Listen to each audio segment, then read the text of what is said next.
Licenciado, ¿no? Licenciado. Buenos días, licenciado. Buen día, Liz. Estamos en este momento 82 personas. Bueno, 1083. Creo que ya podemos empezar la clase.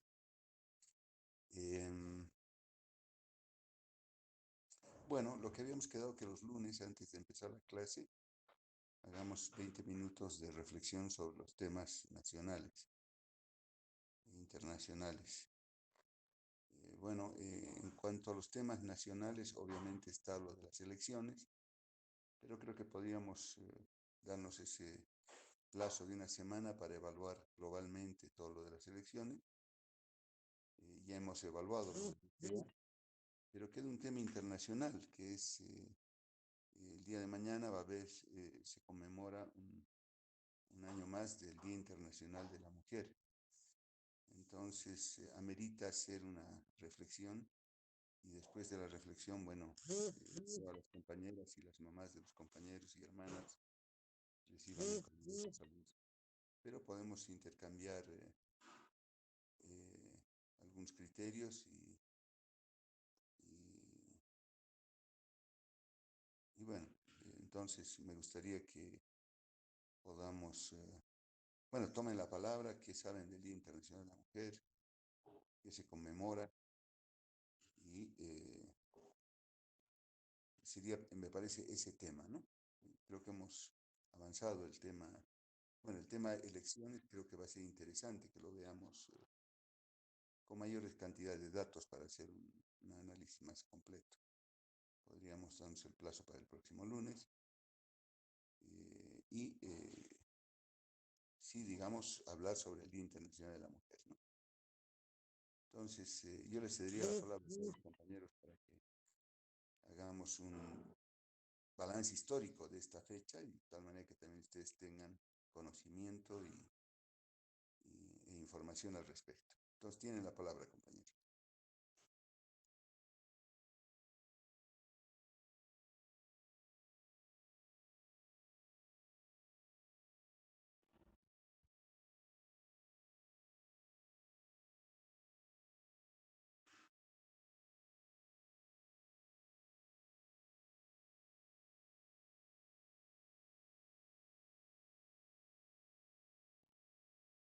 Ya somos 84. Bueno, todavía 85.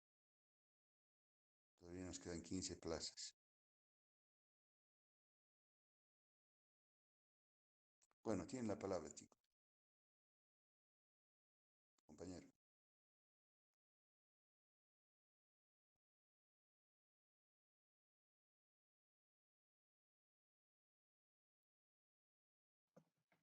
Bueno, licenciado, la verdad es que el Día de la Mujer es un día muy importante, ¿no? Y es muy interesante ver cómo a lo largo de la historia la mujer ha tenido que llevar diferentes luchas, por así decirse, para ser más notada en la sociedad. Y eso es algo de los puntos que me llama mucho más la atención, ¿no? Como después de tanto ha podido votar, ha podido asistir a la universidad y ahora gracias tal vez a la lucha de esas mujeres podemos nosotros estudiar, ¿no? Eso es algo que me parece y me llama bastante la atención. Bueno, era una lucha democrática, ¿no? Antes no, las mujeres no votaban, no podían estudiar. Y eso se conquistó a principios del siglo XX, ¿no? Después de muchas luchas. Gracias, compañera Adriette.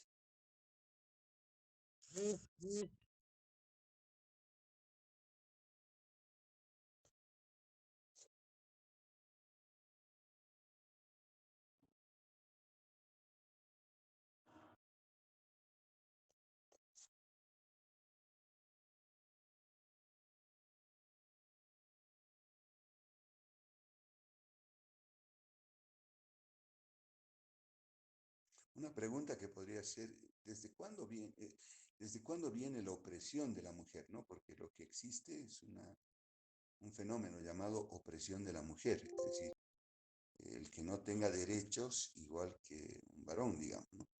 Y qué problemas confronta en el siglo XX y en el siglo XXI, ¿no?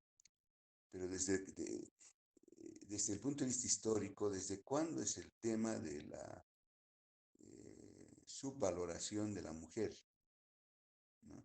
¿Y qué problemas están habiendo ahora? ¿No?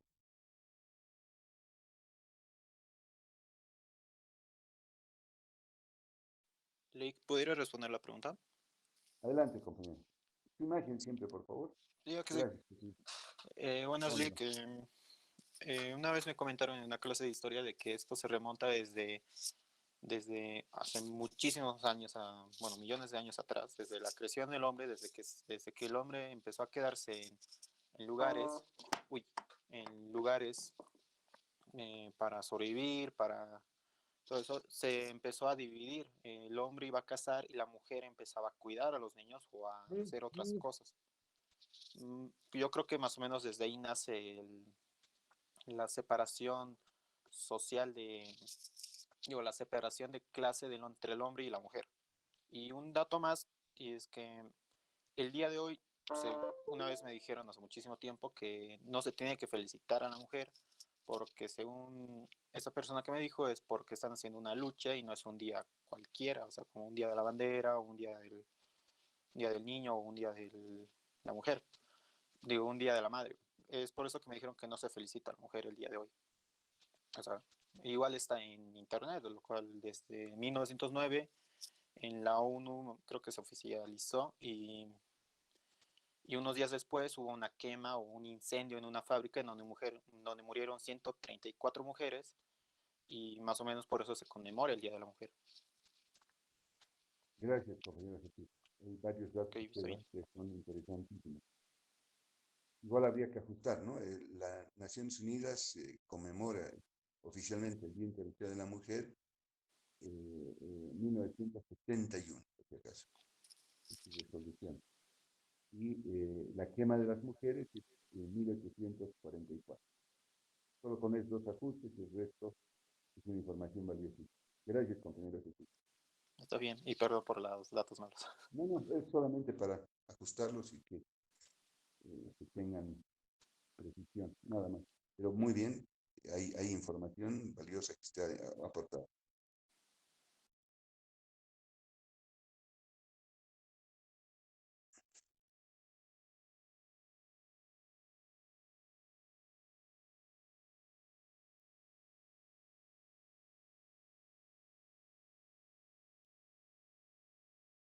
¿Alguien más, compañerito? Licenciado, Adelante, Carolina. puedo responder su pregunta, pero mi cámara tiene un problema, no puedo prenderla. Estaba intentando eso. Ah, bueno, adelante, Carolina. Además que se ha tapado el rostro en su foto, así que no la conocemos. Bueno, Eh, la voz. bueno, Adelante. hace mucho tiempo, bueno, como decía mi compañero, hubo una separación entre las mujeres que, bueno, se quedaban básicamente en casa para cuidar a los niños o para cuidar los alimentos, mientras el hombre salía a cazar. Pero antes de esto, las mujeres y los hombres iban a cazar. Se demostró que sí había no sé cómo decirle, tal vez igualdad, pero ambos sexos iban a cazar. Hasta que se dieron cuenta que cuando iban a cazar, al volver, los niños están muertos, la carne se había perdido, entonces deciden las mujeres quedarse en casa para cuidar a sus propios hijos y el propio alimento. Además, se dice que antes los niños que tenían no tenían como un papá y una mamá, porque los niños podían ser de cualquier persona. Cuando había, eh, digamos, una conquista o algún tipo de depredador, cualquier persona agarraba a cualquier niño y se lo llevaba a modo de protección. Entonces, después de ver todo esto, deciden quedarse las mujeres para cuidar a los niños por el hecho de que podía llegar cualquier depredador a atacar donde ellos estaban y los hombres ir de casa. Y bueno, empiezan las relaciones monogamias, que tienen un hombre, una mujer y un hijo. Pero antes no era así. Y desde ahí se crea como eh, el hombre es inferior, porque el hombre hace los deberes más fuertes de la casa.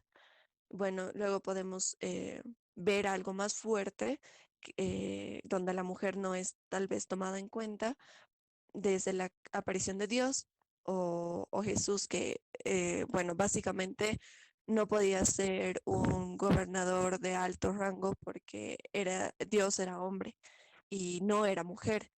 Y si no era mujer era porque el hombre es más fuerte y el hombre puede asumir cargos más fuertes que una mujer. Y es por eso que las mujeres están, bueno, en una pirámide jerárquica, no hay mujeres más arriba, sino siempre están abajo o en la nobleza. Pero siempre el rey era hombre porque, bueno, con la creencia de que Dios era hombre, lo poderoso era hombre, no era mujer. Y bueno, desde ahí, y también complementando lo que dice mi compañero, sí, hoy día es Día de la Mujer, pero no es un día para felicitar a la mujer por ser mujer, sino es un día para conmemorar a todas las mujeres que han luchado para que este día se reconozca como Día de la Mujer. Eso. Te agradezco muchísimo, Carolina. Usted ha metido datos históricos muy interesantes, por ejemplo, sobre la formación de la familia, ¿no? Antes de la aparición de la propiedad privada, no era familia monogámica, ¿no? Han habido familias consanguíneas, familias llamadas indiásmicas, familias punalúa, y recién, ¿no? Con la aparición de la propiedad privada aparece la familia monogámica. Y bueno, interesante, ¿no? También la discusión que usted hace sobre la necesidad de protección de la familia y obviamente el tema de la maternidad, el amamantamiento es femenino, ¿no? Entonces, de hecho, termina eh, haciéndose una división en términos del trabajo, de mayor responsabilidad para la cría de los niños a la mujer. Y hay un problema biológico, ¿no? Que va condicionando eso. Pero es interesante, ¿no? Es decir, evidentemente en el pasado inmediato, es decir, cuando ya aparece el Estado, que no es hace mucho tiempo, cuando ya aparecen los gobernantes, son en su gran mayoría hombres, ¿no? Con contadísimas excepciones. Bueno, sí, es un dato muy, muy bueno y que evidentemente es un día de lucha, no es un día de festivo como lo ha planteado Naciones Unidas el 71, ¿no? Que exaltaba valores de carácter ligados a la maternidad, a la feminidad, a la belleza, ¿no? Es más que nada un día de lucha. Bueno, muchísimas gracias, Carolina.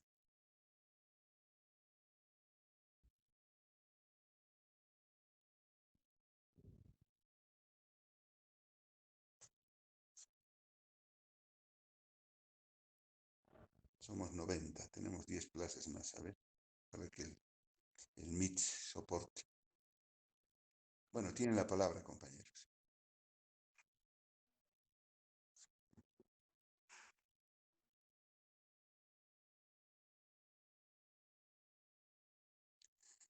Son datos históricos, son hechos históricos, así que compete a la materia hablar sobre estos temas, ¿no? Son de actualidad y de hecho está mostrando cierta cultura sobre lo que fueron nuestros antepasados. Y yo quería preguntarles, para no remontarnos, evidentemente hay una larga historia sobre ese tema, y Carolina introdujo un tema interesante que ya es filosófico, ¿no? En todo tipo de religión, la figura de Dios es masculina, ¿no? Pero ya estamos entrando en un ámbito de carácter filosófico, ¿no? Y obviamente es interesantísima también esa apreciación, ¿no? El desarrollo del Dios eh, monoteísta tiene centralmente una antigüedad de 2500 años, ¿no?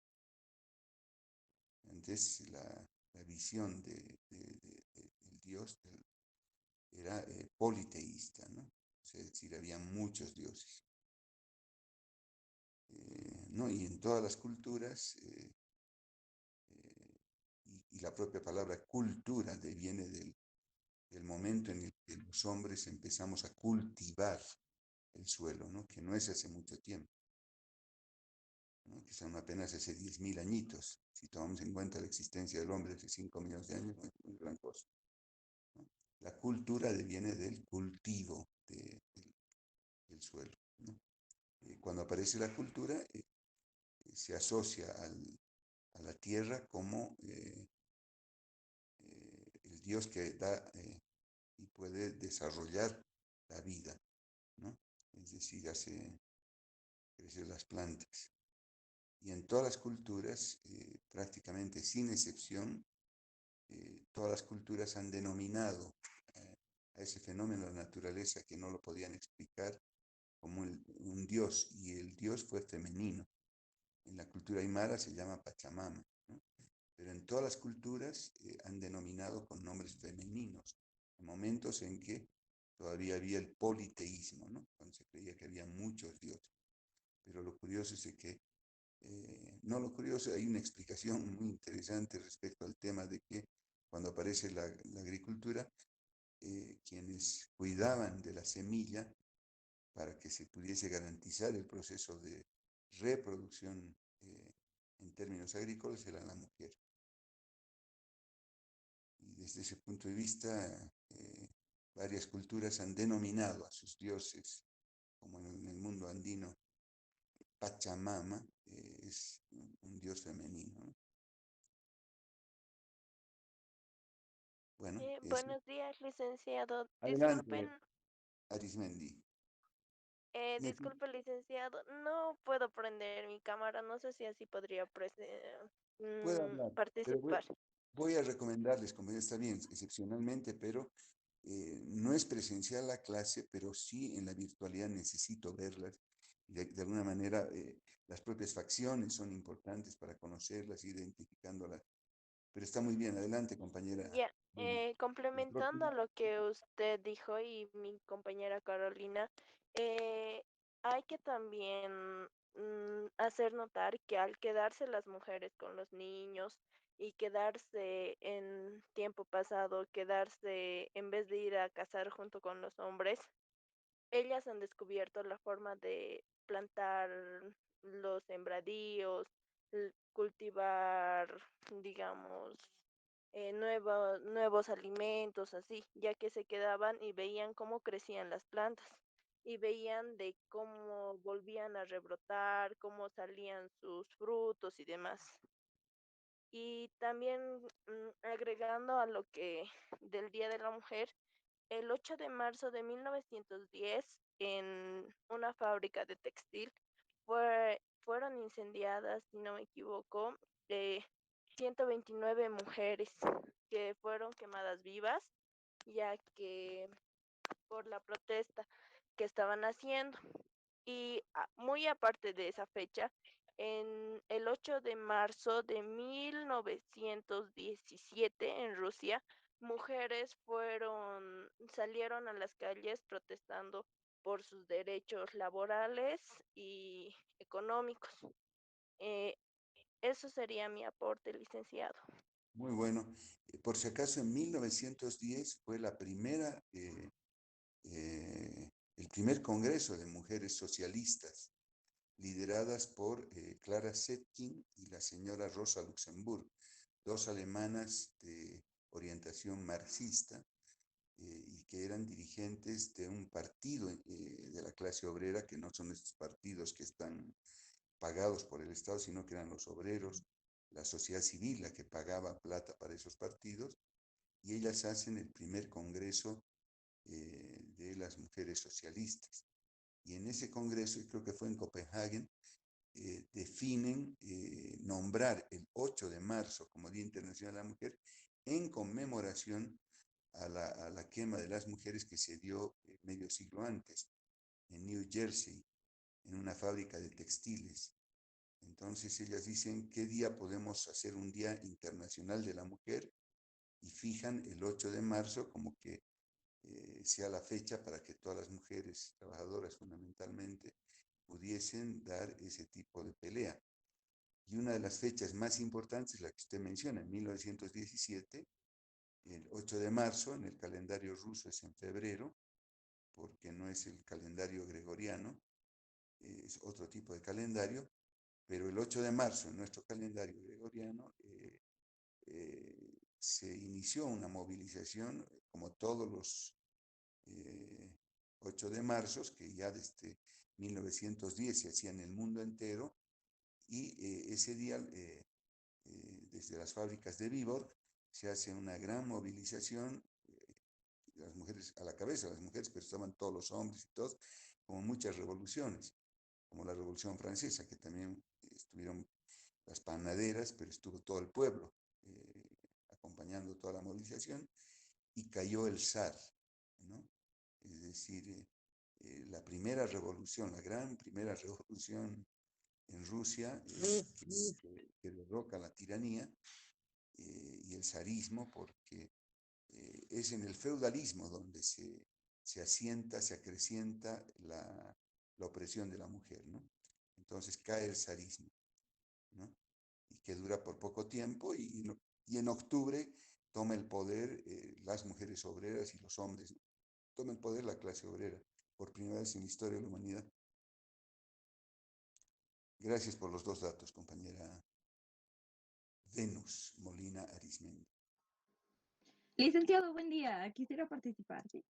Adelante, compañera Lindsay. Ya, Bien, tiene cabe por fin. destacar la opción de que y la valentía de muchas mujeres, ¿no? Que apoyaran a toda esa reivindicación de las mujeres que ahora sigue con la lucha, ¿no? Y también en Bolivia hubo mujeres muy alarmantes que fue Adela Zamudio, ¿no? Que a través de sus poemas expresaba el dolor que sentía al no poder votar y al no ser hombre, con su famoso poema Nacer hombre, que nos expresa todo lo que un hombre puede hacer y lo que una mujer no es permitido, como el votar, el firmar, porque, o sea, no tenía ni el voto, ni la potestad, ni el derecho de hablar ante grandes multitudes y expresar lo que sentía, ¿no? Y también destacar a la primera presidenta mujer, que fue Lydia Gayler, ¿no? Que fueron personajes que incentivaron a muchas mujeres a poder expresarse y hacer sentir su sentido de lucha para poder arrastrar a más personas para que sigan con este gran movimiento, ¿no? Que fue el rescatar la voz de la mujer. ¿Puede leernos el poema si lo tiene a mano? Es Es famoso, la algunos fecha. fragmentos. ¿Nacer hombre? Adelante. Claro, por Ya, supuesto que sí. ya, un momento.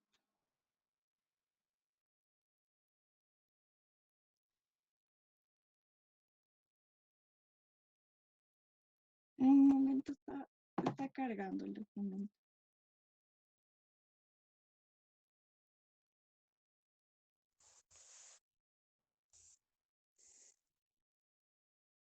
Voy a leer un párrafo, dice que cuando trabaja ella pasa por corregir la torpeza de su esposo y en la casa.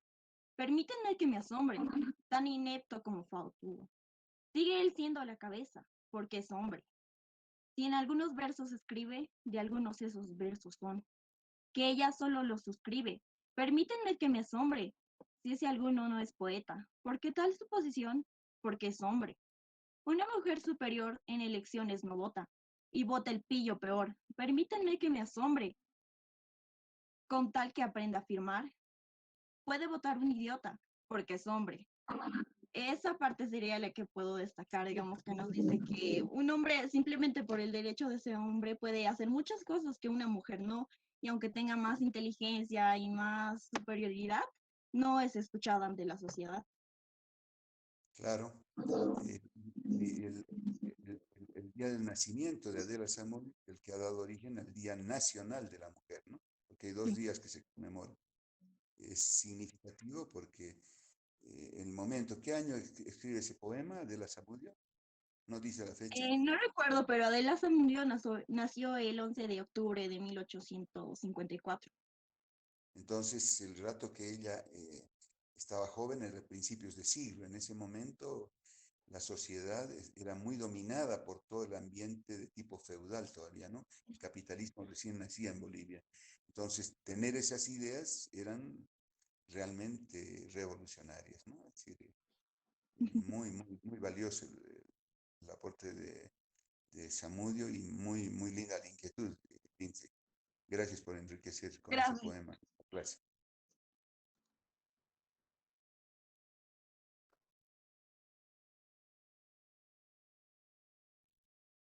¿Alguien más quiere tomar la palabra?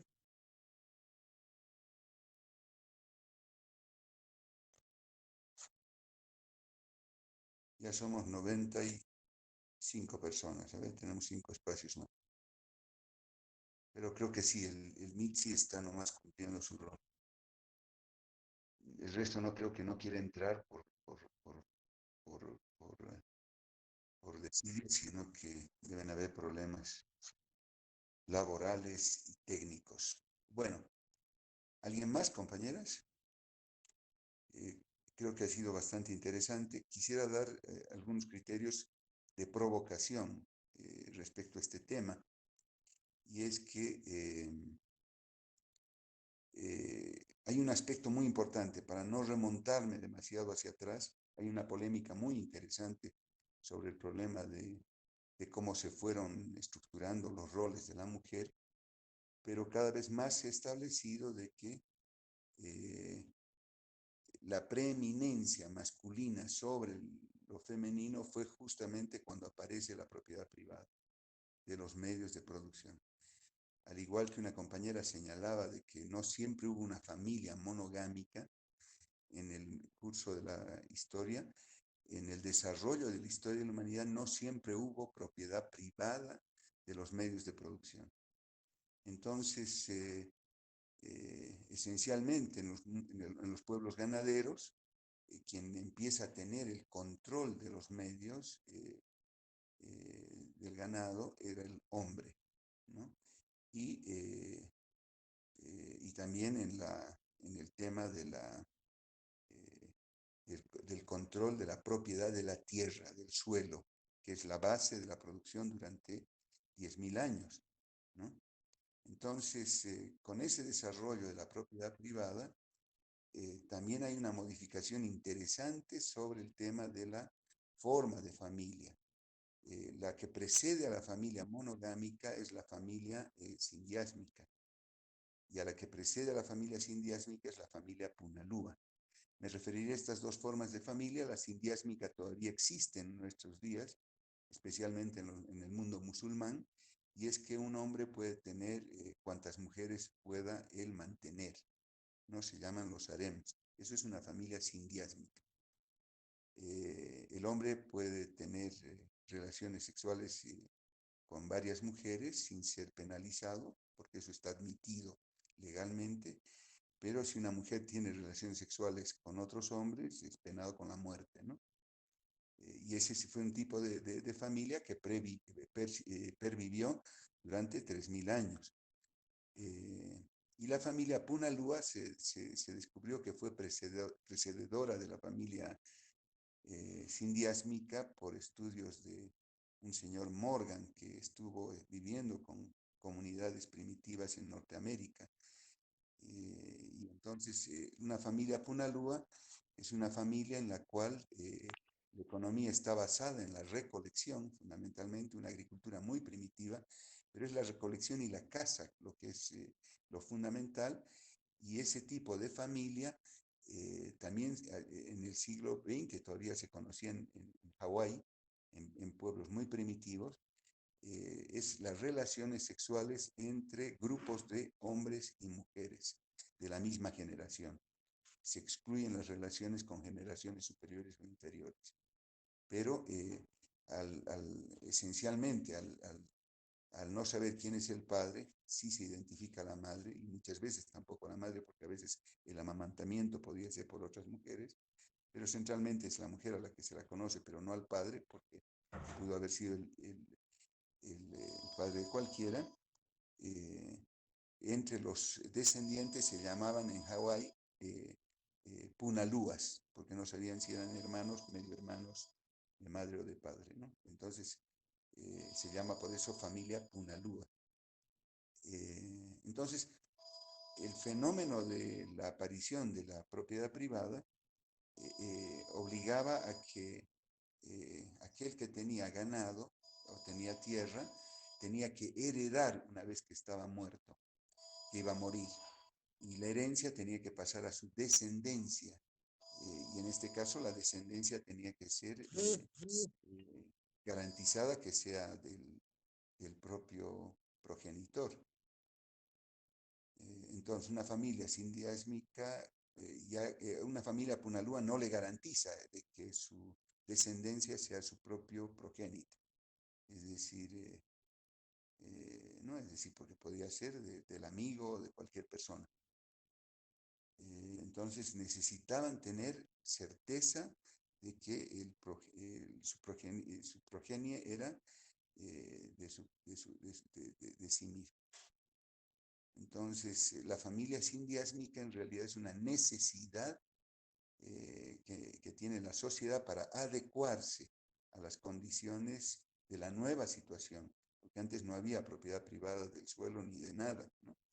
Es decir, todo el mundo tenía una propiedad colectiva y más antes no había propiedad. En los pueblos mucho más primitivos ocupaban el suelo de manera estacional. Entonces, esa necesidad hace que el hombre tenga la preeminencia para tener relaciones sexuales con una mujer principal y con varias de ellas, las más fértiles, y que el primer hijo varón tuviese la preeminencia para heredar la propiedad privada del suelo, del ganado. Entonces, las sociedades esclavistas desarrollan ya el concepto de la familia monogámica, pero ya, al igual que la sindiásmica, lo hacen a través de la imposición estatal. Ya aparece el Estado como una institución que regula también la vida íntima de la sociedad. Entonces ahí sí se desarrollan leyes que establecen que un hombre debe tener relaciones sexuales y formar la familia y la progenie con una sola mujer, pero nunca dejó de haber un sindiasmicismo en todas las sociedades precapitalistas, particularmente en las sociedades feudales, ¿no? Es famosa la vida de Fernando VII en Inglaterra, que tiene 7 mujeres y cada una de ellas fueron asesinadas porque no podían, porque eran estériles, ¿no? Entonces, pero igual responde a esa necesidad social de transmitir la propiedad y el poder político a la descendencia, ¿no?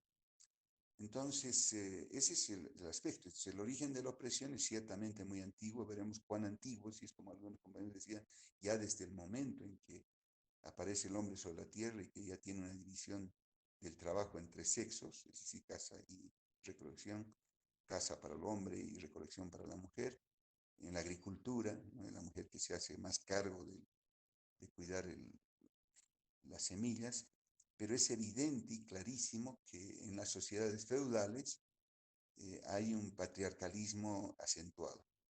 Entonces, es por eso que se ven con muy contadas excepciones la presencia de hombres y en todo lo que significa la filosofía, la explicación de fenómenos que no podía el hombre explicarlos y que a eso le llamaban Dios, en todas las formas antiguas, desde que ya tiene escritura el hombre, hace 2500 años, han hominizado y masculinizado la figura de Dios, ¿no?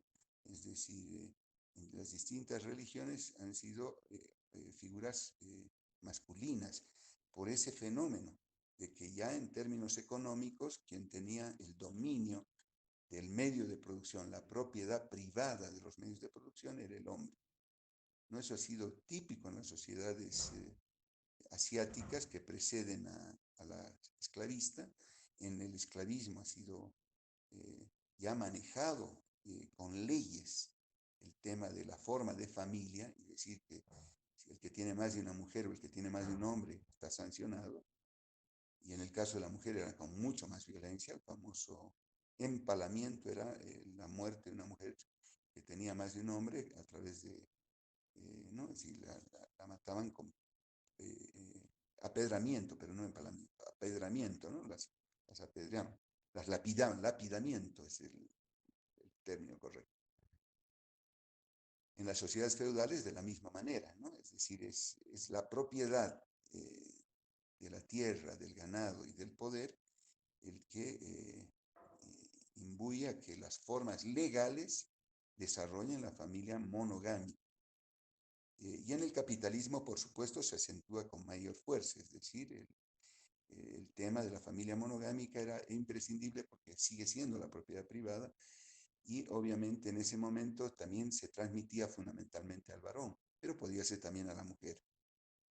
Entonces es con la revolución industrial que empieza a haber la posibilidad de que muchas mujeres se independicen económicamente del hombre porque podían ellas también trabajar para poder llevar el sustento. O sea, la condición de la mujer para su liberación fue esencialmente laboral. Es decir, el mercado laboral del capitalismo permitía que puedan entrar no solamente hombres, sino también entraban mujeres y también niños. Entonces, y el hecho de que la mujer pudiese disponer de dinero para poder mantenerse, generó desde fines del siglo XIX y a principios del siglo XX con el movimiento, con el primer Congreso de Mujeres Socialistas, la exigencia para que esto pudiese desarrollarse. Entonces, el capitalismo es el que da las posibilidades de que la mujer pueda disputar el espacio social que le habían negado durante siglos en distintas formas económicas precapitalistas donde ya existía la propiedad privada. Porque la mujer ya podía trabajar y no necesariamente la herencia pasaba al hijo mayor varón, podía ser a cualquiera de los descendientes, inclusive aparecieron mujeres empresarias. Sin embargo, este proceso de incorporación a la vida social con todos los derechos es frenado porque el capitalismo a principios del siglo XX entra en una fase decadente. Es decir, el capitalismo no desarrolla ya más la tecnología al servicio del hombre y de la humanidad. Empiezan a haber contradicciones como el hecho de que la tecnología se utiliza para la fabricación de armas y deviene eso en enfrentamientos entre estados que se vuelven muy poderosos y han dado lugar a la Primera Guerra Mundial, por ejemplo. Pero esos enfrentamientos son precedidos de enfrentamientos de tipo comercial, de tipo diplomático y luego de tipo bélico, ¿no? Entonces, la absorción de todas las mujeres para poder obtener una fuente de trabajo y propiedad, etcétera, etcétera, se ve limitado por la decadencia capitalista. Entonces, el movimiento de las mujeres fue tomado por muchas mujeres, mujeres de todas las clases sociales, pero luego con la decadencia del capitalismo, ese movimiento se asoció a la lucha de la mujer por cambiar toda la sociedad, es decir, acabar con el capitalismo, acabar con el Estado capitalista. Y por eso es que el dato que da una de las compañeras, que fue una de las movilizaciones más importantes del siglo XX, que dio origen a una de las revoluciones más importantes del siglo XX y creo que de los últimos 2 siglos, solo comparable con la Revolución Norteamericana en 1776 o la francesa de 1789, pero en otro nivel, ¿no? Porque ya en el siglo XX por primera vez se acaba con la propiedad privada de los medios de producción, no en el mes del 8 de marzo, sino en octubre, a la cabeza de un gran dirigente que es Vladimir Lenin y de otro dirigente que es Trotsky, y que hacen la primera revolución que destruye el Estado burgués, ¿no? Y crean un cuasi Estado que se iba a extinguir, ¿no? Y luego de la muerte de estos dos dirigentes, bueno, expulsión de uno, de Trotsky, y la muerte de Lenin en el 24, ese fenómeno es frenado abruptamente. Hay una contrarrevolución interna de sectores de la pequeña burguesía y la aristocracia obrera que la lidera Stalin, ¿no? Y desde entonces hacen creer que socialismo es un Estado como el que vive Cuba, como el que vive China, como el que vive en este momento Venezuela, ¿no? Que no tiene nada que ver con el planteamiento originario, teórico y práctico de todo el movimiento de las mujeres trabajadoras y socialistas, ¿no? Bueno, entonces ese es el fenómeno. Entonces, el capitalismo en la actualidad es incapaz de resolver los graves problemas de opresión de la mujer, ¿no? Entonces, y bueno, entonces, siendo incapaz, es decir, la labor más importante hoy día de la mujer trabajadora es desarrollar, y ya se ha conseguido el voto, pero lo fundamental es desarrollar aspectos claves como es el problema de superar el desempleo producto de la tecnificación, que es un problema que no solo atinge a hombres, sino a mujeres trabajadoras. Es decir, y para ello, ¿qué se requiere? Hoy día luchar por una consigna, que es la escala móvil de horas de trabajo para hombres y mujeres. ¿Qué quiere decir eso? Que si una máquina sustituye el trabajo, una máquina que antes de su aparición permitía que trabajen dos personas y ahora aparece una máquina, una computadora, que con esa computadora y con esa máquina uno de los dos sale y por tanto el capitalismo cada vez necesita menos mano de obra, es necesario luchar por la escala móvil de horas de trabajo, que es la lucha porque no se trabaje 8 horas al día, sino 4 horas al día, pero que nadie pierde el empleo y que todo el mundo reciba un salario mínimo vital, que es lo mínimo que se necesita para la sobrevivencia. En la actualidad esa es la lucha que tiene que tomar la mujer para retomar las ideas del primer congreso de la lucha de la mujer. Luego es clave de que se luche por, eh, eh, en la actualidad, la nacionalización de las grandes empresas farmacéuticas que hoy día están produciendo medicamentos y vacunas especulando con la vida de la gente, ¿no? Y haciendo grandes negocios. Eh, es muy importante de que se luche contra leyes que restringen el derecho a la protesta, por ejemplo, la protesta que se están haciendo con los médicos. Eh, Problemas democráticos, es decir, hay que luchar, la mujer tiene que luchar junto con los hombres y los trabajadores por el problema de que hayan elecciones realmente democráticas, en el cual primero el voto sea un derecho, no un derecho de carácter político, no una obligación cívica, y que por tanto, es decir, vote el que vea que cuando hay condiciones electorales transparentes, no con amañamientos como nos vienen haciendo, que sea representativo, ¿no? Es decir, problemas democráticos como es el derecho al empleo para todos, ya había dicho, con escala móvil de horas de trabajo, a nivel mundial. Entonces, una lucha contra el sistema capitalista, ¿no? Y que lamentablemente la socialdemocracia, ya desde la época de Naciones Unidas, lo que hace es separar la lucha de la mujer como si fuese la lucha contra el hombre, cuando en realidad la lucha de la mujer es contra el sistema capitalista, que es incapaz de resolver los problemas de opresión, no solamente que aumenta la explotación de trabajadores, sino la opresión de la mujer, la opresión de los indígenas, ¿no? Es decir, es el sistema capitalista el que ha reproducido eso y que por tanto es una pelea histórica por la ruptura de este sistema que ha llegado a límites en los cuales ya no puede contenerse. Eh, entonces, ¿no?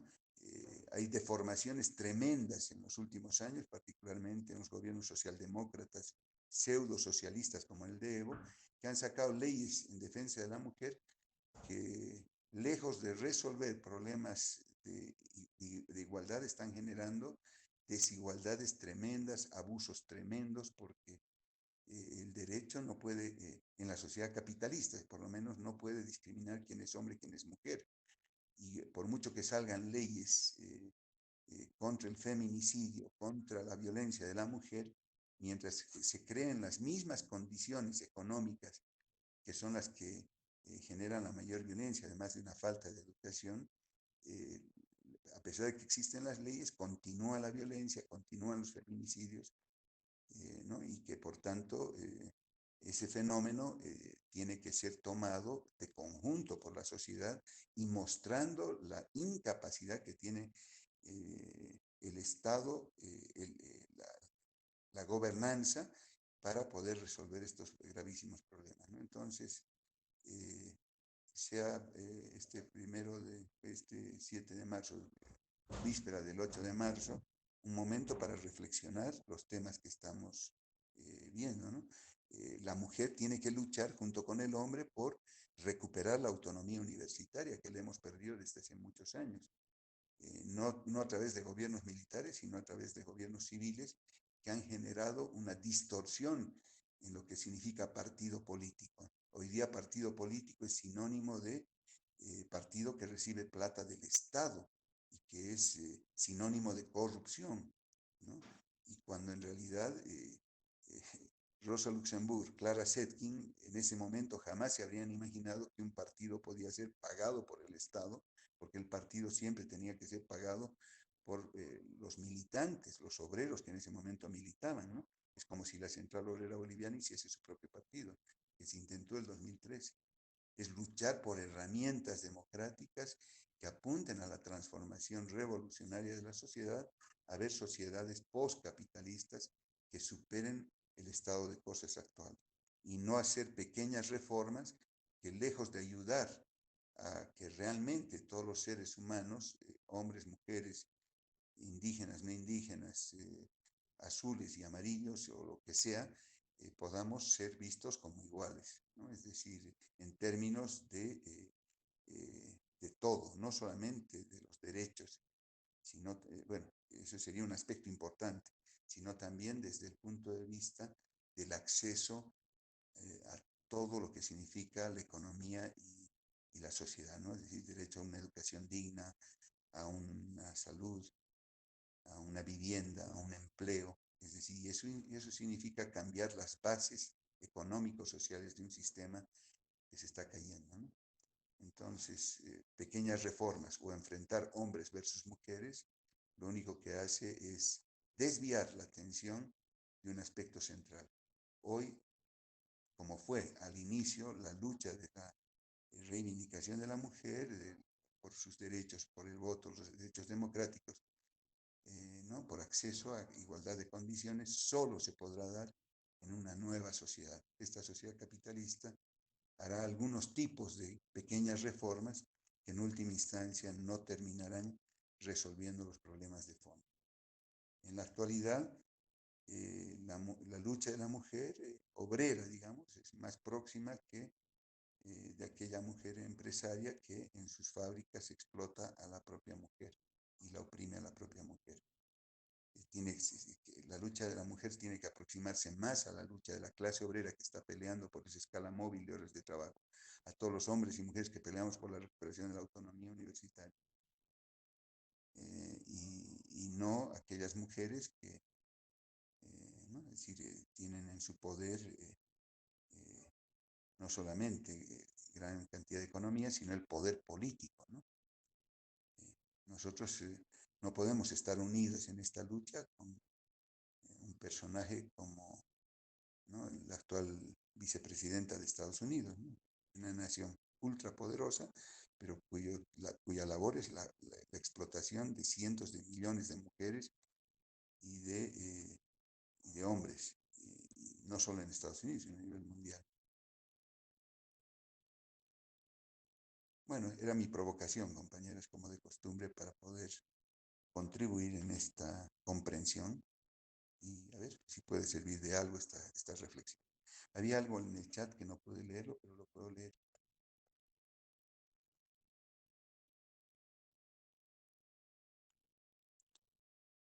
Karen Mercado dice, también sería tocar el tema del machismo, ya que cada vez sube más los casos de feminicidio en Bolivia. Eso está asociado, ¿no? El machismo es una expresión precapitalista y que el capitalismo no ha resuelto. Estaba empezando a resolver en el siglo XIX, cuando todo el mundo podía ingresar a las fuentes de trabajo y habían empresarias mujeres, pero en la medida en que hubieron problemas para poder contratar más y la sociedad empezó a entrar en polarización, especialmente con la clase obrera, el capitalismo dejó fluir el tema del machismo porque esa separación entre hombres y mujeres permite distraer la atención del verdadero responsable, que es el propio sistema capitalista. Entonces, el machismo, por supuesto, está presente, a eso se llama. El machismo es justamente la expresión de la opresión de la mujer. que hay que luchar, pero para lograrlo hay que cambiar el sistema. En el propio sistema capitalismo, el machismo es parte inherente al mismo. En el sistema capitalismo, la discriminación racial es inherente al mismo. Pero lo fundamental que en el sistema capitalista, aquella mujer que quiere estudiar, pero que tiene que trabajar 8 horas y encima cuidar a los niños y tiene que buscarse trabajos extras, no tiene ese derecho. Por eso que tiene que cambiar el sistema, ¿no? Y no son leyes lo que van en el propio sistema capitalista que lograrán cambiar eso, ¿no?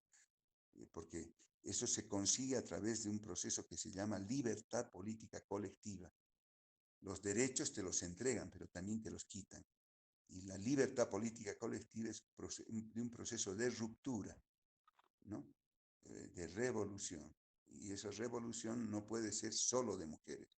Es una revolución de la sociedad civil contra el Estado, de la nación contra el Estado, y la nación dirigida por la clase obrera y por una dirección que tenga las bases mínimas de lo que las teóricas como Rosa Luxemburg y Clara Zetkin tuvieron, ¿no? Que fueron dos personalidades tan grandes a nivel mundial como fue Adela Zamudio en su momento a nivel nacional.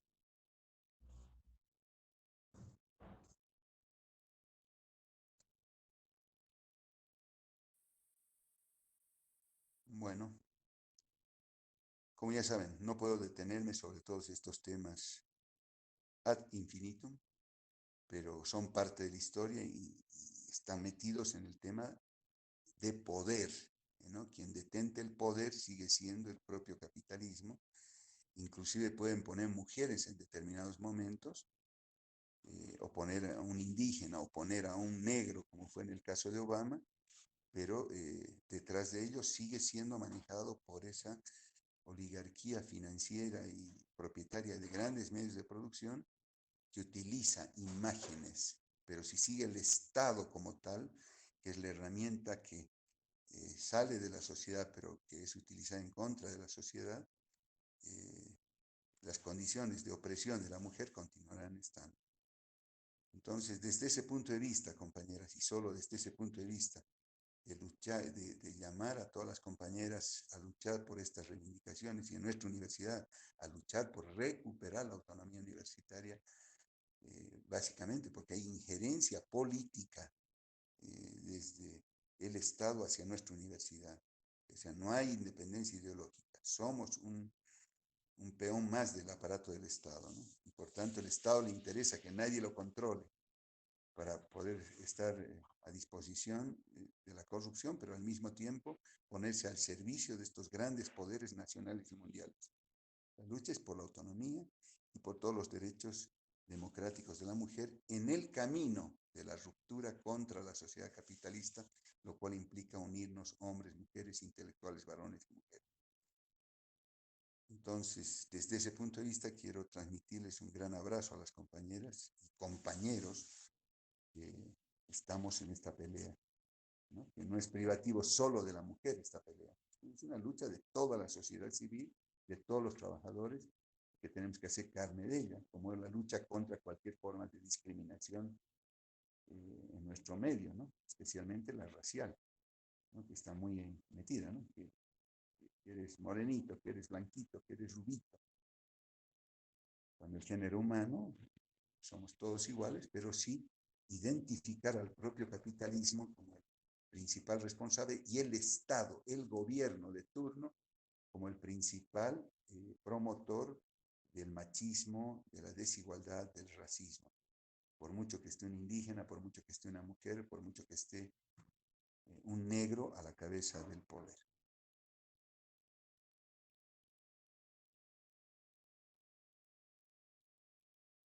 Bueno, como no es eterno, les digo, estas polémicas de carácter ya entran en el terreno político, que crea un pequeño espacio los días viernes para poder profundizar en todos los temas y que, como decía la Revolución de Córdoba, nadie es más que nadie. Es decir, un estudiante puede tener la verdad de una manera espectacular y que tenemos que ser luchadores por encontrar la verdad, que no siempre salga del profesor, puede salir de cualquier persona que tenga cierta formación, cierta honestidad intelectual. Entonces, bueno, tanto este espacio académico como el que tenemos los días viernes sirva para poder reflexionar a profundidad y rompernos la cabeza, buscar la verdad. Y en esta materia, ustedes saben que la filosofía mía es no aprobar ni reprobar. La filosofía mía es contribuir en enseñar y fomentar en ustedes la pasión por aprender. Bueno, entonces está enmarcado en eso, queridos compañeros. Bueno, entonces, obviamente, en particular abrazo a todas las mujeres, pero creo que es un día que nos tiene que llenar de orgullo a todos los hombres y mujeres del planeta, porque hubieron mujeres que se dieron cuenta que había que cambiar el sistema. Aunque hoy día hay muchas versiones, esas versiones feministas que llevan un callejón sin salida, en la medida en que no señalan que el camino es cambiar la sociedad, no matar hombres para que, o que solo sean puras mujeres. Pero si sigue el mismo sistema, no desaparecerá el machismo, no desaparecerá el tema de la explotación del hombre por el hombre y la sociedad continuará en este despeñadero, ¿no?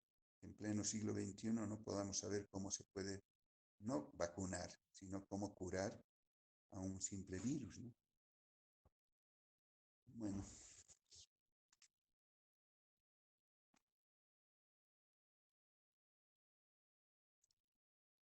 Esta mi intervención, chicos, no es un cierre, por favor. Todas las opiniones que doy son posiciones, pero son elementos para que piensen. Y si tienen una opinión contraria, está muy bien, me alegraría muchísimo, pero quisiera que escuchen contribuciones de alguien que ha estado luchando por este tipo y estas fechas que las vengo conmemorando desde hace 44 años, desde que tengo uso de razón, que peleo desde hace muchos años por lograrlo.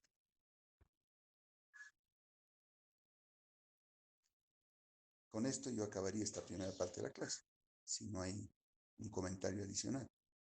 Y empezaríamos, bueno, en realidad hemos empezado la clase, hemos hablado de el origen del hombre. Es una cosa espectacular. Muy, muy bien, hay bastante cultura en varios compañeros. Y me imagino que hay mucha gente que quiere hablar, hay gente tímida o alguna gente que dice acá. La educación, sí. El problema es que la educación está ligada a los intereses del sistema.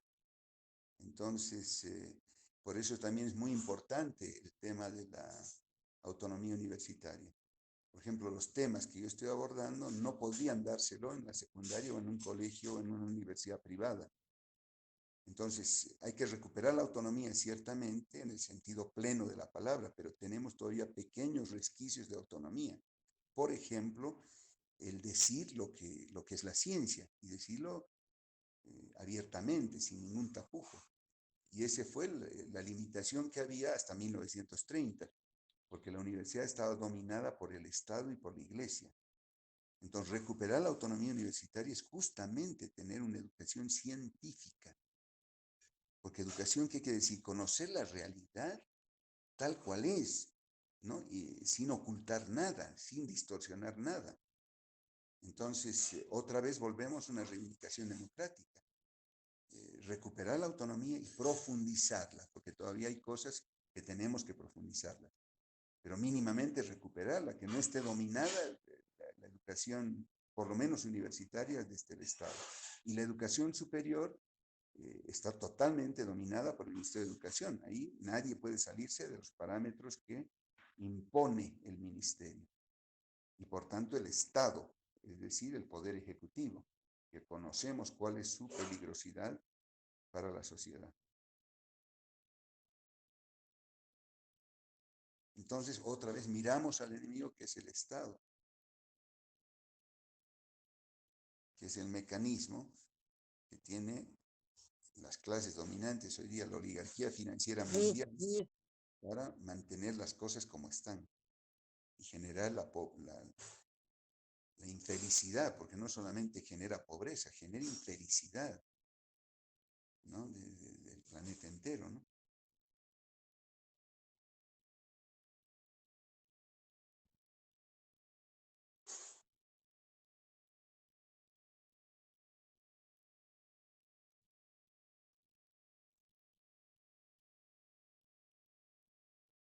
Yo no creo que hay que reducir el Estado, yo creo que hay que destruir.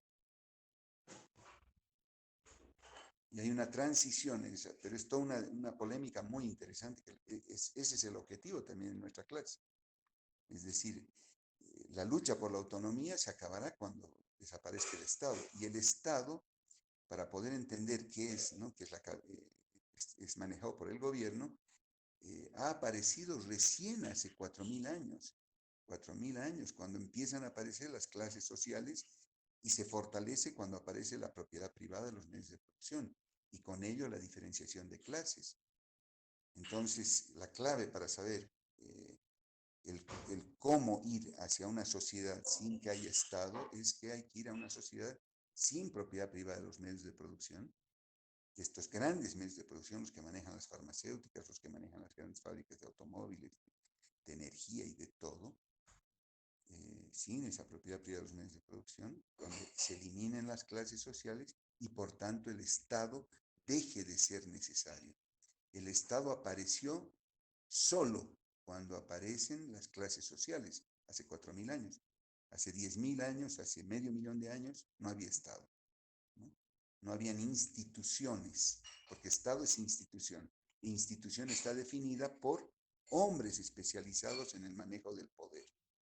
En comunidades primitivas, las labores de poder estaban dadas para cualquier persona. En épocas de guerra, el más viejo, el más sabio. En épocas de paz, el más joven, el más fuerte. Pero cualquiera podía hacerse viejo y cualquiera podía hacerse joven. El niño se hacía joven, ¿no? Entonces, bueno, en esa época sí había opresión, ¿no? Pero no había explotación. Pero no había Estado. El Estado solo aparece porque al haber una explotación del hombre por el hombre, y la explotación es dada por una clase que posee los medios de producción, pero es pequeñita, contra gran cantidad de gente que trabaja para ella, ya sea en forma de semi-esclavitud, como fue Egipto y las tierras andinas con los incas, mayas y aztecas, fuera por la compra de las personas, como fue el esclavismo, o fuera por el siervo que tenía que entregar una parte de su producción como renta agrícola de la tierra, como acá antes del 52, con la existencia de pongos y mitanis y los patrones, o ya sea con la existencia, el pongueaje, por eso que antes había el pongueaje, ¿correcto? O en la sociedad moderna, con la compra de fuerza de trabajo, que es lo más vergonzoso que puede haber, que el trabajo se ha vuelto una mercancía. Entonces, desde ese momento es que tiene que aparecer una institución que sale de la sociedad y que se especializa en el gobierno y que es la que evita de que la sociedad se destruya, porque la lucha de clases haría destruir permanentemente esas relaciones. Entonces, está demostrado de que la sociedad puede vivir sin Estado, a condición de que cambien las bases económico-sociales. Y esa es una tarea de la clase obrera, ya sea hombre o mujer, pero que conozca las leyes del desarrollo de la historia.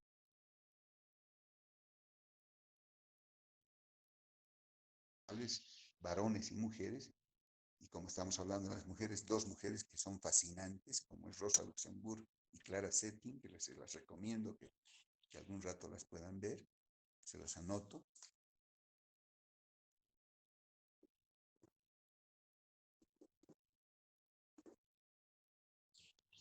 Y Clara Zetkin. La primera es de origen polaco, pero vivió en Alemania, fue dirigente del partido marxista alemán.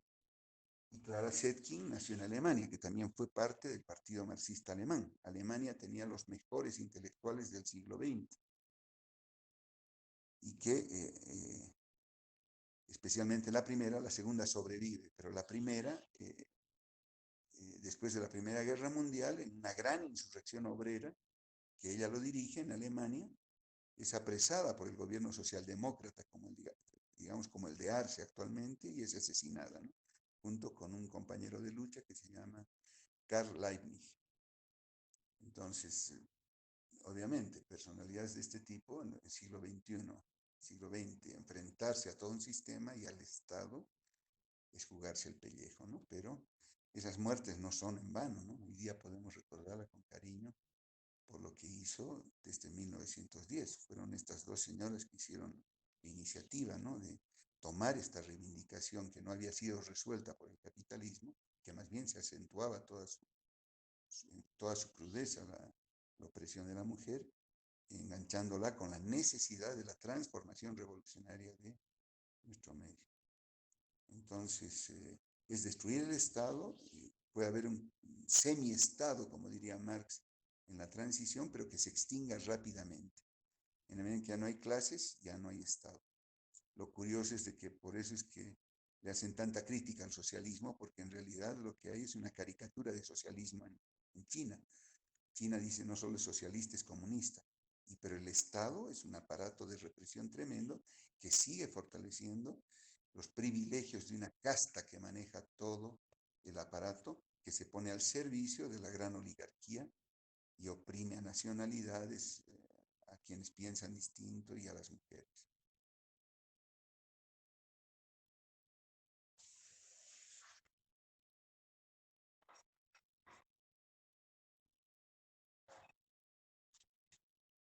El Día Internacional de Mujeres es una lucha hoy día por recuperar la autonomía. Hoy día tenemos una rectora mujer. En mi criterio tendría que haberse deslindado totalmente de los partidos que estaban tomándonos el pelo para votar.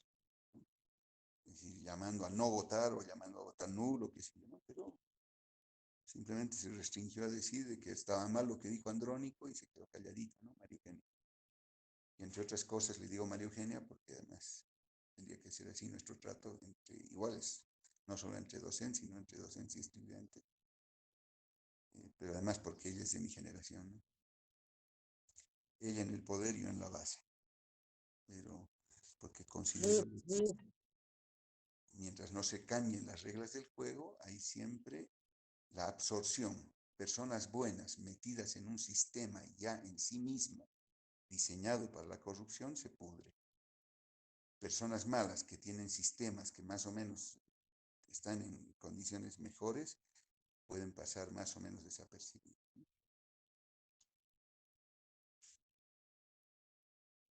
Viejos amigos que hemos estado luchando por la autonomía y por todo, hoy día siendo autoridades y metidos en el gobierno, son enemigos. Bueno, pero yo no me peleo contra personas, me peleo contra ideas. Pero les va a pasar a ustedes algo así. Así como se están conociendo con compañeros y que hoy día de repente algunos de ustedes abrazan la lucha por la autonomía, por la recuperación de la autonomía, y el día de mañana alguno de ustedes se vuelve autoridad y no tiene la consistencia como tal y la comprensión, de grandes amigos podrán acabarse en grandes enemigos, en dos bandos distintos. En mis 44 años de lucha por autonomía me ha pasado más de una vez. Y como diría Spinoza, ni reír ni llorar, comprender. Y la labor de la universidad es eso, comprensión de fenómenos complejos. Y toda la ciencia es compleja y las ciencias sociales y políticas y históricas son complejas. Y requieren valentía, requieren coraje, compromiso. Entonces, si más o menos han entendido lo que es autonomía, bienvenidos a la UNSA. Y si no, y otras instituciones donde tienen menos complejidad, más sencillas. Pero yo le tengo respeto y cariño a la UNSA porque a pesar de que le hemos perdido la autonomía, pero tenemos resquicios.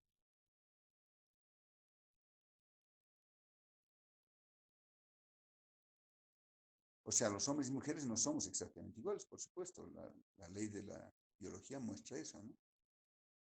Pero el que tengamos diferencias biológicas no tiene por qué generar un proceso de discriminación a un género porque tiene la función biológica de procrear, ¿no? Es decir, hay una diferencia biológica, por supuesto que hay diferencias, pero en términos de el acceso a, es decir, la libertad de contar con todas las condiciones para poder desarrollarse como cualquier ser humano, está dado a la persona que procrea y a la persona que no procrea, que simplemente insemina. Pero además es, claro, esa es la disyuntiva. ¿Qué sociedad postcapitalista? Llámele cualquier nombre, porque hoy día el nombre de socialismo está completamente prostituido. Arce se dice que es socialista y cuando hace una definición de socialismo y sus acciones, son todo lo contrario. Evo decía socialista e indígena, indigenista, pero sus acciones son a favor del capitalismo, a favor de las grandes transnacionales. Pero evidentemente podríamos decir es capitalismo versus sociedad postcapitalista. Es decir, porque no podemos concebir que si la historia ha cambiado de formas inferiores a formas superiores y que está moviéndose, se llama dialécticamente, no podemos no pensar, compañeros, que la actual sociedad sea el fin de la historia. No podemos no pensar en eso. Tiene que haber un tipo de sociedad postcapitalista. Bueno, esa sociedad postcapitalista, ¿de dónde vendrá el verdadero socialismo? En mi criterio, de autores como Rosa Luxemburg, de autores interesantísimos como el propio Marx, por supuesto Engels, como Lenin, como Trotsky, pero para nada las visiones como Stalin, para nada las visiones como Maduro, para nada las visiones como Fidel Castro o Mao Zedong, que fueron deformaciones, ¿no? Es decir, hay aspectos que son tremendos.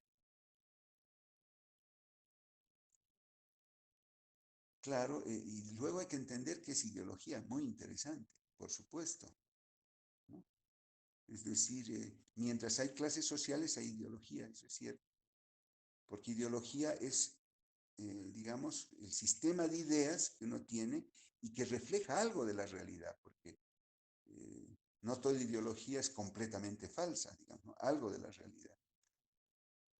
Entonces, la ideología de, a ti te respondo, privatización y nacionalización, la ideología del capitalismo fue absolutamente válida los siglos XVI y XVII, porque era la ideología de mayor potencia respecto a las ideologías que venían del feudalismo, ¿no? Es decir, que era el oscurantismo.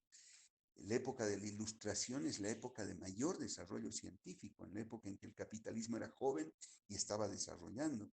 Y es ahí donde, por ejemplo, las ideas de la Ilustración se ponen como elementos que hasta el día de hoy son clásicos del pensamiento, como el tema de Montesquieu con la separación de poderes. Él decía, para frenar un poder tiene que haber otro poder. Y por tanto hay que elegir el poder ejecutivo, que es el representante del Estado, y el poder legislativo, que tiene que ser el representante de la nación. Pero acá en Bolivia se han inventado en hacer un solo poder.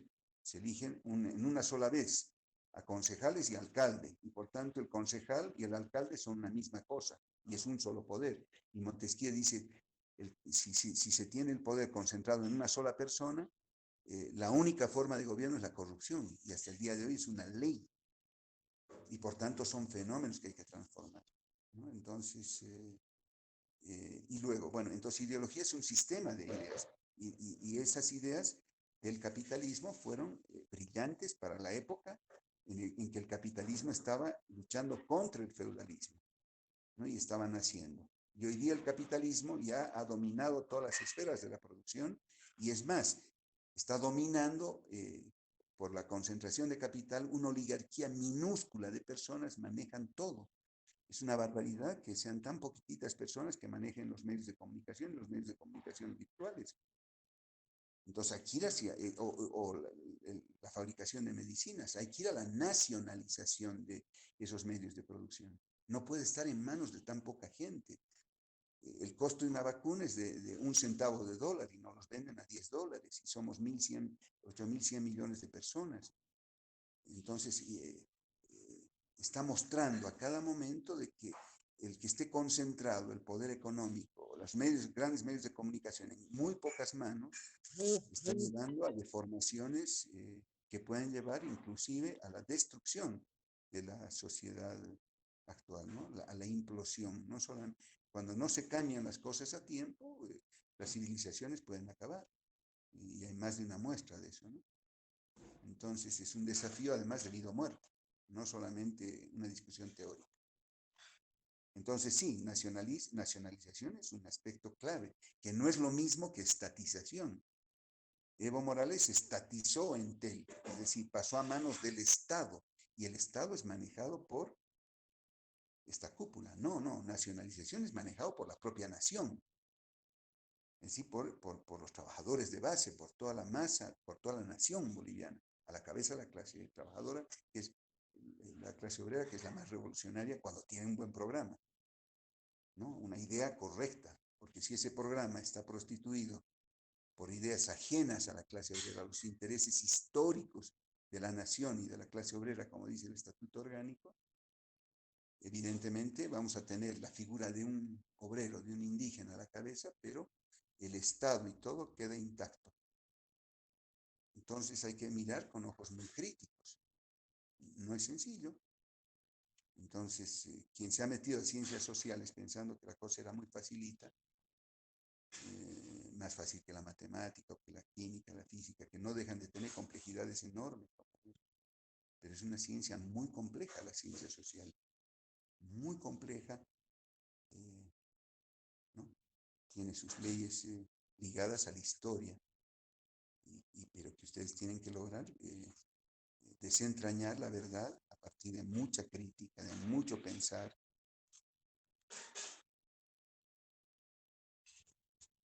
Bueno, se me fue la clase, compañerísimos, en el tiempo. Quiero recomendarles que para la próxima clase no vamos a tocar ningún tema nacional ni internacional, porque algún rato tengo que avanzar. Lo que quiero que sepan, que es el desarrollo del pensamiento de la historia, que está muy bien hecho, o sea, desde los griegos hasta el marxismo. Es una síntesis muy condensada, muy compleja. Yo no tuve la capacidad de escribir otro libro didáctico, así que sigo utilizando lo que me parece lo mejor hecho hasta el momento, que es Novak, ¿ya? Entonces les voy a pedir, por favor, compañerísimos, que con todo el amor del mundo, la pasión por la lectura, por el conocimiento, lean ese primer capítulo hasta la página 33. Déjenlo a Hegel aparte, que ese es un tipo recontra complejo. Entonces se van a dar cuenta que el pensamiento de la humanidad ha ido atravesando, sobre lo histórico, ha ido atravesando etapas de inferior a superior. Y se ha ido complejizando y nos ha permitido interpretar cada vez de mejor manera el devenir histórico. El libro se llama Para comprender la historia.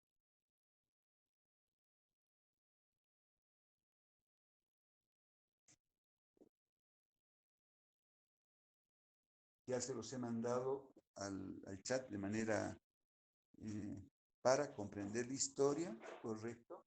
El autor es George Novak. Y el texto se los he pasado de manera digital, también pueden sacar las fotocopias alrededor de la facultad. Y Eric, que me llamó por teléfono, me dijo también que vengan, licenciado, y se los puedo sacar ahí en cerca al INRA.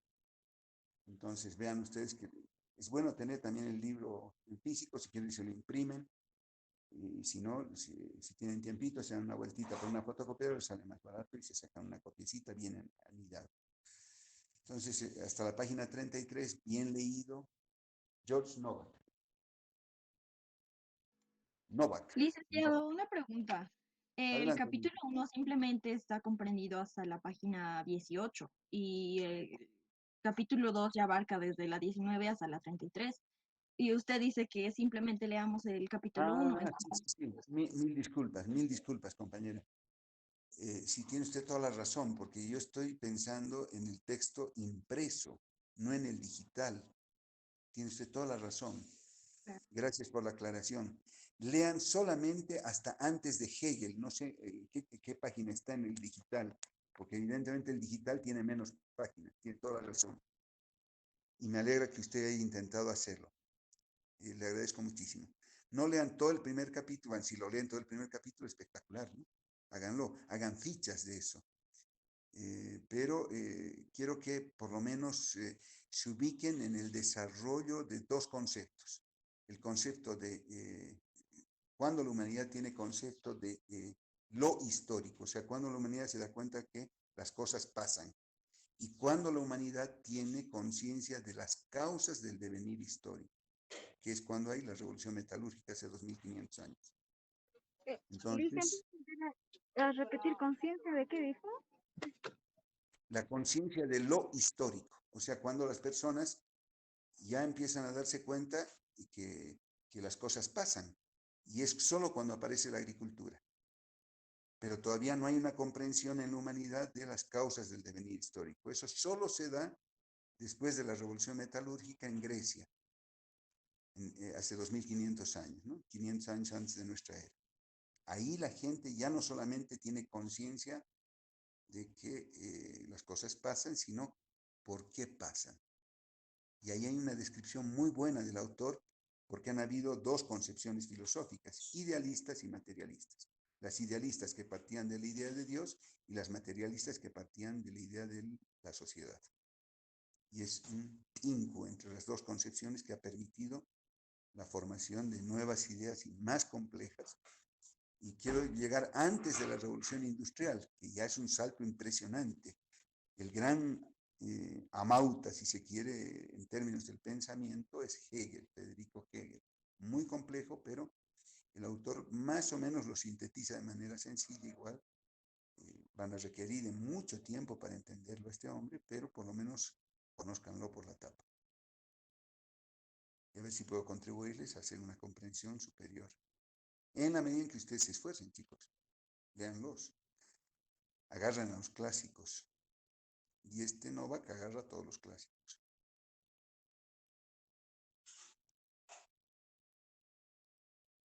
Que será un incentivo para que ustedes profundicen ya leyéndolos a los propios autores, ¿no?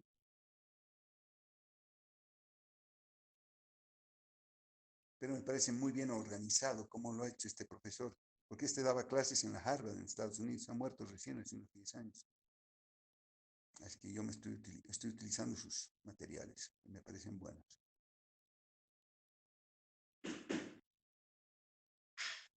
Bueno, chicos, les agradezco la participación que tuvieron, la paciencia que tienen para escuchar, y no bajen los brazos y la fuerza para poder conseguir lo que han propuesto, ¿no? Profesionalizarse y tener un buen nivel. Un gran abrazo, chicos. Igualmente, licenciado, hasta luego. Gracias. Hasta luego, licenciado. Hasta luego, Lice. Miércoles. Hasta luego, licenciado. Hasta luego, licenciado, que tenga un buen día.